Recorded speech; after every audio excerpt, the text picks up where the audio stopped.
আসসালামু আলাইকুম, কি অবস্থা? সবাই কেমন আছেন? আশা করি সবাই ভালো আছেন। আরও একটা ভিডিও নিয়ে চলে আসলাম। আজকে আমি আছি আবাতে নতুন একটা প্রজেক্ট শুরু হয়েছে, ওইখানে আসছি। তো সকাল বাজতেছে এখন 7টা, এখনো বাজে নাই, 10 মিনিট কম 7টা। তো এই আবাতে এখানে সাইডের মধ্যে ফিঙ্গার দেওয়া লাগে। আজকে আপনাদেরকে দেখাবো কিভাবে সৌদি আরবের প্রজেক্টগুলোতে ফিঙ্গার দেওয়া লাগে। ভাই, যারা সাবস্ক্রাইব করেন না অবশ্যই সাবস্ক্রাইবটা করে দেন প্লিজ ভাই, সাবস্ক্রাইবটা করে দেন ভাই। শুধু একটা বাটন ক্লিকে সাবস্ক্রাইব হয়ে যাবে, শুধু একটা বাটন।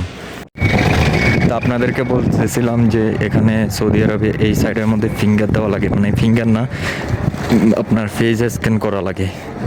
তো এটা হচ্ছে মেশিন, এটা হচ্ছে আপনার মেশিন। চলতেছে না কেন? ওয়েট। হয়ে গেছে, দেখছেন?